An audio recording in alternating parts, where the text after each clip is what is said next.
ফুটন্ত গরম জলের মধ্যে গোটা গোটা শিম দিয়ে দেখুনই না, দারুণ একটা রেসিপি তৈরি হয়। নমস্কার বন্ধুরা, নতুন আর একটা রেসিপিতে সকল বন্ধুদের স্বাগত। ফুটন্ত গরম জলের মধ্যে গোটা শিম আর ময়দা দিয়ে তৈরি হবে দারুণ স্বাদের একটি মুখরোচক রেসিপি, যেটা আপনারা রাতের ডিনারের জন্য অথবা সকালে টিফিনের জন্য খুব সহজেই বানিয়ে নিতে পারেন। এছাড়া বাচ্চাদের স্কুলের জন্য এই নতুন রেসিপিটি তৈরি করে দিতে পারেন। আর আপনাদের কাছে অনুরোধ, ভিডিওটি স্কিপ না করে অবশ্যই পুরো ভিডিওটি দেখতে থাকুন। এখন আমি তাহলে মূল রেসিপিটি শুরু করছি। রেসিপির শুরুতে সবার প্রথমে ওভেনে একটা ফ্রাইং প্যান বসিয়ে দিয়েছি, আর তার মধ্যে কিছুটা জল দিয়ে জলটা সামান্য একটু ফুটিয়ে নিয়েছি। আর তার মধ্যে আমি দেব কয়েকটা শিম, আর শিমগুলো খুব ভালো করে ধুয়ে পরিষ্কারও করে নিয়েছি। এইবারে ওই ফুটন্ত জলের মধ্যে একটা একটা করে গোটা গোটা শিম দিয়ে দিচ্ছি।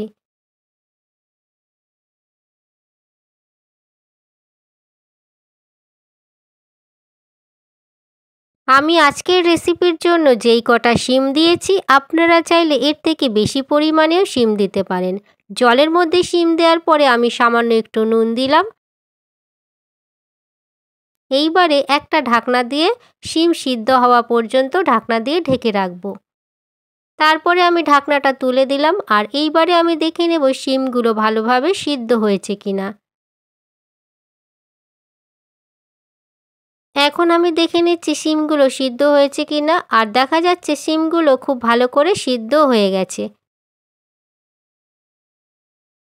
এইবারে আমি জল থেকে শিমগুলো তুলে অন্য একটা পাত্রের মধ্যে রেখে দিচ্ছি। শিমগুলো অন্য একটা পাত্রের মধ্যে রেখে দিয়েছি, আর ঠান্ডাও হয়ে গেছে। তারপরে একটা মিক্সিং জারের বাটি নিয়েছি। এইবারে এই বাটির মধ্যে শিমগুলো দিয়ে দেব, আর খুব ভালো করে পেস্ট করে নেব। সামনেই তো শীত চলে আসছে, আর এই শীতকালে শিম দিয়ে এই রেসিপি আপনারা যখন তখনই তৈরি করে নিতে পারবেন। খুব ভালো করে পেস্ট করে নিয়েছি, আমি একবার দেখিয়েও দিচ্ছি। একদম মিহিভাবে শিম পেস্ট করে নিয়েছি। এইবারে একটা মিক্সিং বোল নিয়েছি, আর এই বোলের মধ্যে আমি দেব 2 বাটি ময়দা। এই রেসিপিটি আমি শুধু ময়দা দিয়ে তৈরি করব। আপনারা চাইলে আটা ময়দা মিশিয়ে তৈরি করতে পারেন। এবারে আমি এর মধ্যে দেব স্বাদ মতো নুন, আর এখন দিচ্ছি 1 চামচ চিনি। তারপরে দেব 1 টেবিল স্পুন রিফাইন তেল। আর এই সব কিছু একসাথে দিয়ে ময়দা খুব ভালো করে ময়াম দিয়ে নেব। এছাড়া বন্ধুরা, রেসিপি তৈরি করতে করতে আরও একটি কথা শেয়ার করছি। এই চ্যানেলের আরও নতুন নতুন ভিডিওর আপডেট পাওয়ার জন্য চ্যানেলটিকে আপনাদের সাবস্ক্রাইব করার অনুরোধ রইল।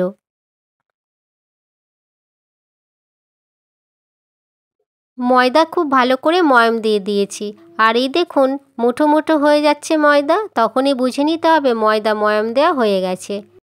আগে থেকে যে শিমগুলো পেস্ট করে রেখেছি, সেই পেস্ট করা শিমগুলো এখন দিয়ে দিচ্ছি ময়দার মধ্যে। তারপরে দিচ্ছি ঝালের জন্য 3-4টে কুচনো লঙ্কা। এবারে আমি দিচ্ছি কুচনো পেঁয়াজ। তারপরে দিচ্ছি টেস্ট মতো নুন। আর এবারে দিচ্ছি 1/2 চামচ জিরার গুঁড়ো। আর রঙের জন্য দিচ্ছি 1/2 চামচ হলুদের গুঁড়ো। সুন্দর ফ্লেভারের জন্য দিলাম 1/2 চামচ কালো জিরা। আর এবারে সমস্ত কিছুকে একসাথে মাখিয়ে নেব। তবে প্রথমেই এর মধ্যে জল দেব না। এটা মাখানোর পরে যদি জলের প্রয়োজন পড়ে তাহলেই জল দিয়ে মাখাবো, না হলে নরম হয়ে যাবে। সেই জন্য জল ছাড়াই আগে সব কিছুকে একসাথে মাখিয়ে নিতে হবে। এছাড়া বন্ধুরা, বাড়িতে কোনো অতিথি এলেও তাদেরও শিমের এই রেসিপিটি আপনারা তৈরি করেও দিতে পারেন।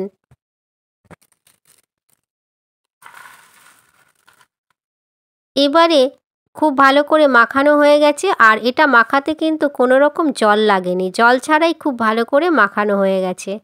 আর নরম একটা সফট ডো মাখিয়ে নিয়েছি। এইবারে আমি এর থেকে ছোট ছোট লেচি কেটে নেব। তবে লেচিগুলো আবার একদম ছোট সাইজ করেও কাটবো না।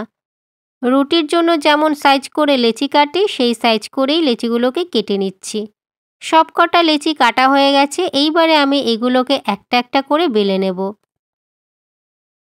সামান্য একটু আটার গুঁড়ো দিলাম, আর তারপরে বেলে নেব। তবে বেলাটা একদম পাতলা করব না, সামান্য একটু মোটা করে বেলে নেব।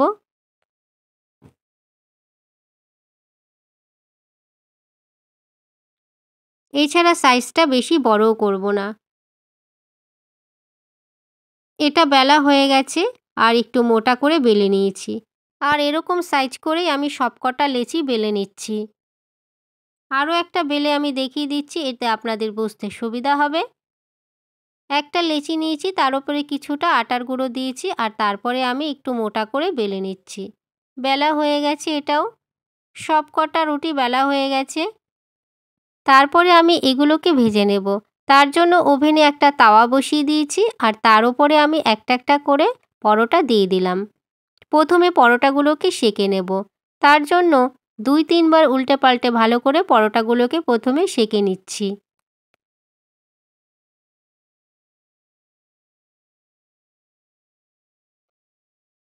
পরোটাটা ভালো করে সেঁকা হয়ে গেছে। এইবারে ভাজার জন্য এর পরোটার উপরে আমি কিছুটা তেল দিচ্ছি।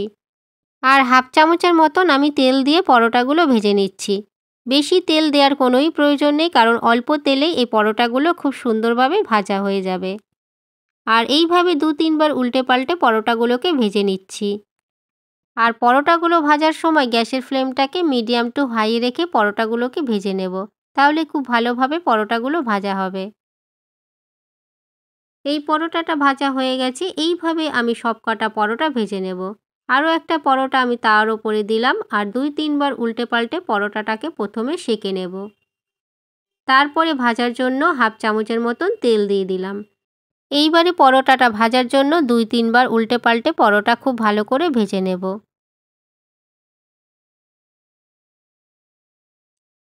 এই পরোটাটাও ভাজা হয়ে গেছে। এইবারে আমি এটাকেও নামিয়ে নিচ্ছি। বাকি পরোটাও ঠিক একই রকমভাবে আমি ভেজে নিচ্ছি। সবকটা পরোটা ভাজা হয়ে গেছে। আর বন্ধুরা, শিম দিয়ে তৈরি এই পরোটাগুলো দেখতে যতটা লোভনীয়, খেতেও ততটাই দারুণ হয়েছে। এছাড়া গরম গরম এই পরোটাগুলো পরিবেশন করবেন, খেতে খুবই ভালো লাগবে। আর সঙ্গে যদি থাকে সস, তাহলে তো কোনো কথাই থাকে না। টমেটো সস দিয়ে খেতে এই পরোটাগুলো দারুণ লাগবে। এছাড়া এই পরোটাগুলো এতটাই নরম আর সফট, মুখে দিলে পুরো মিলিয়ে যাবে এই পরোটা। তাহলে বন্ধুরা, আজকের এই রেসিপি যদি আপনাদের ভালো লাগে, ভিডিওটিকে অবশ্যই লাইক করবেন। কেমন হয়েছে সেই বিষয়ে কমেন্ট করে জানিয়ে দেবেন।